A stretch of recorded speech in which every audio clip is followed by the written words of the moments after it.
अब बात करेंगे हम अगले शासक का, जिनका नाम था, पूरा नाम था उनका शमशुद्दीन इल्तुतमिश, जिनका पीरियड था 1211 से लेकर के 1236 के बीच तक का। अब इल्तुतमिश साहब क्या हुआ कि जो पहले हम देखे थे अरम शाह जो शासक थे, जो अचानक कुतुबुद्दीन ऐबक साहब के मरने के बाद अचानक 1 साल के लिए आ गए, तो उनके बारे में कहा जाता है कि मतलब ये कंफर्म नहीं है कि अरम शाह जो थे वो उनके बेटा थे भी या नहीं थे, बट इल्तुतमिश साहब थे जो ग़ुलाम ही थे, उनको ख़रीद के लाए थे, लेकिन ये दामाद थे, मतलब सन इन लॉ थे कुतुबुद्दीन ऐबक के। इल्तुतमिश जो हैं वो सन इन लॉ थे, इसीलिए उनके मरने के बाद जब अरम शाह ने हथिया लिया था तो उनको हटा करके वो कुछ कंस्पिरेसी करके, जो उनके पहले से जो उसमें रईसजादे वगैरह थे जिनके हेल्प से वहाँ, वो उन्होंने बुलाया इल्तुतमिश को और अरम शाह को जो है ना एकदम आसानी से हटा करके वो अपना दिल्ली सल्तनत पे फिर से पूरा कब्जा कर लिया। अच्छा, लेकिन क्या है कि इल्तुतमिश साहब मतलब बड़े पावरफुल भी थे। पावरफुल इसलिए थे क्योंकि उन्होंने बहुत बार ऐसा हुआ कि दिल्ली सल्तनत को, पूरा एम्पायर को, जो इस्लामिक एम्पायर जो चल रहा था उस समय की बात है, और दिल्ली सल्तनत वो उस समय पूरा अगर थोड़ा कमज़ोर पड़ते उस समय, यूँ समझ लीजिए, तो वो मंगोलियन इन्वेडर जो थे जिनका नाम चंगेज़ खान था। चंगेज़ खान बहुत ही बड़ा नाम है उस समय कि मंगोलियन इन्वेडर, बहुत बड़ा इन्वेडर में से नाम लिया जाता है उनका, और बहुत ज़्यादा पावरफुल शासक माना जाता है मंगोल का। तो वो कई बार हुआ ऐसा कि उनके चंगुल से बचा है, इसीलिए रियल फाउंडर ऑफ दिल्ली सल्तनत असल में इल्तुतमिश साहब को ही कहा जाता है। शासक तो थे और भी बाद में भी आए, बट इन्होंने जो किया उस समय वो बहुत ही पावरफुल, क्योंकि इनको लोग कंसीडर करते थे कि असल में अगर कोई पावर और कैपेबल ग्रेट कोई रूलर है जो दिल्ली सल्तनत का असल शासक है, उसको इल्तुतमिश को ही माना जाता है। तो अभी देखते हैं जैसे कुछ पॉइंट है जिन्होंने उसने काम है उनसे जुड़े, जो रिलेटेड है, कुछ ब्रीफिंग है जो उनको देखते हैं। उनको क्या है कि वो son in law of Qutbuddin Aibak ये हुआ। अच्छा, considered greatest capable ruler, capable की मतलब बहुत वो योग्य थे, जैसे मुन्ना भैया हमारे योग्य थे उसी तरह ये भी योग्य थे उस समय।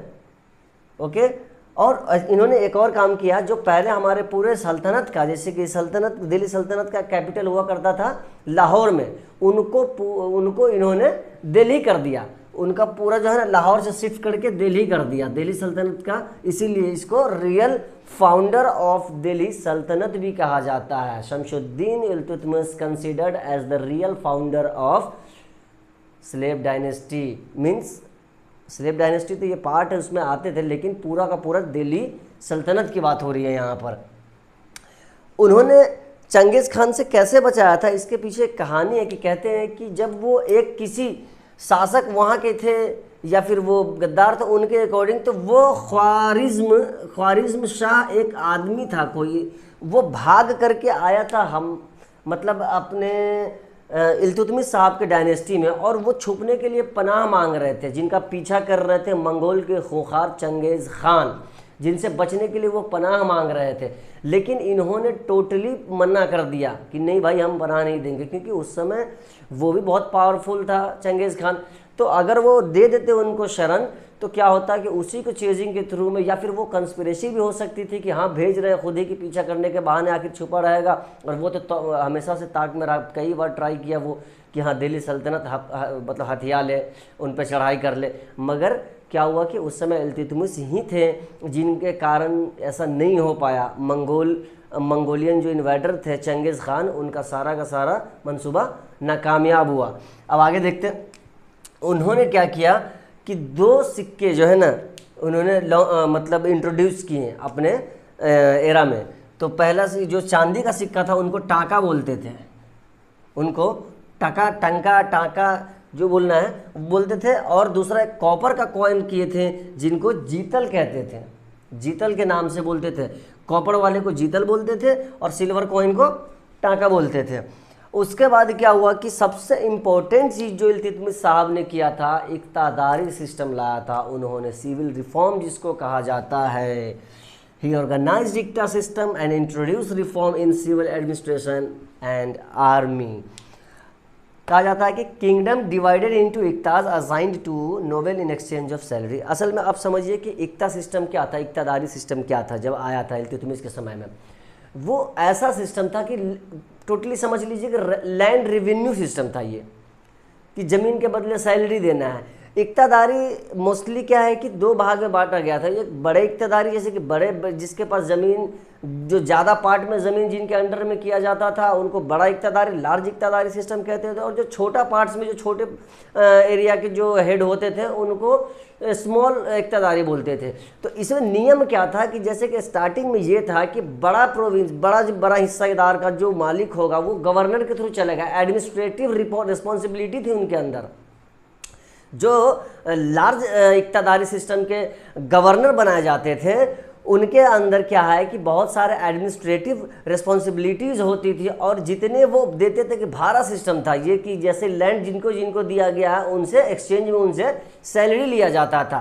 वही हाल था छोटे वाले, छोटे छोटे इक्तादारी जो थे, स्मॉल लैंड के जो ऑक्युपायर थे, हेड थे, उनको हेड बोलते थे। उनके पास कोई एडमिनिस्ट्रेटिव या सिविल कोई ऐसी जिम्मेदारियाँ नहीं होती थी। वो सिंपली मतलब वो ज़मीन लेते थे जो उनके अंदर थे, वो सिर्फ भाड़ा देते, मतलब भाड़ा के लिए या फिर वो सैलरी देते थे उनके बदले में, बस इतना ही काम था। बाद में धीरे धीरे करके ये इक्तादारी सिस्टम ख़त्म हो गया था, ये सिर्फ हेरिडिटरी सिस्टम हो गया था। जो लैंड रेवेन्यू सिस्टम था उसको हेरिडिटरी सिस्टम में हो गया था कि जो चीज़ें जिसके है उसके बाद उसको दिया जाए, उसके बेटा को, उसके पोता को, इस तरह का दिया गया था। तो ये मेन लैंड रिफॉर्म सिस्टम जो है ना, जिसको इक्तादारी सिस्टम बोलते थे, इन्होंने किया है, ये एक उन्होंने काम किया था। उसके बाद क्या हो गया कि इन्होंने एक ग्रुप ऑफ 40, जो चलीसा बोलते थे, एक ग्रुप ऑफ 40 स्लेव्स का एक ग्रुप बनाया था जिसको चलीसा बोलते थे, उनका सेटअप किया था। उसके बाद देखते हैं he completed construction of Qutub Minar. हाँ, जो कुतुबुद्दीन ऐबक साहब ने उनके संत ख्वाजा कुतुबुद्दीन बख्तियार काकी के सम्मान में जो फाउंडेशन स्टोन, लेइंग स्टोन जो कुतुब मीनार का डाला था, वो अचानक उनके घोड़े से गिरने के कारण मौत हो गई। तो उनका पूरा काम संभाला, पूरा कंप्लीट कराने का जिम्मेदारी इल्तुतमिश ने लिया, और फाइनली उन्होंने पूरा का पूरा कंस्ट्रक्ट करवा दिया। तो he completed construction of Qutub Minar. अच्छा, ये देखिए लास्ट है कि he patronised Minhajus Siraj, author of Tabaqat Nasiri. ये पीरियड था हमारे शमशुद्दीन इल्तुतमिश साहब का। उसके बाद पीरियड आएगा रजिया सुल्ताना का, तो अभी हम आगे देखेंगे उसका, क्योंकि कहानी और जब लंबा करेंगे, अगर ब्रीफ स्टोरी नहीं बताएंगे तो कहानी को जितना लंबा खींचेंगे और डीपली जाइएगा, बहुत लंबा कहानी चला जाएगा। बट हमें क्या है कि इंपॉर्टेंट टर्म सब देखने हैं, जो इंपॉर्टेंट क्वेश्चन आते हैं एग्जाम्स में, उसी अकॉर्डिंग हमें देखना है, और चीज़ें जो आपको समझ में आसानी से आ जाए बस वही चीज़ें देखना है। ज़्यादा चीज़ों पर नहीं देखना, जो अननेसेसरी भी बहुत है। तो बस ज़रूरी चीज़ें पढ़नी है हमें, ठीक है।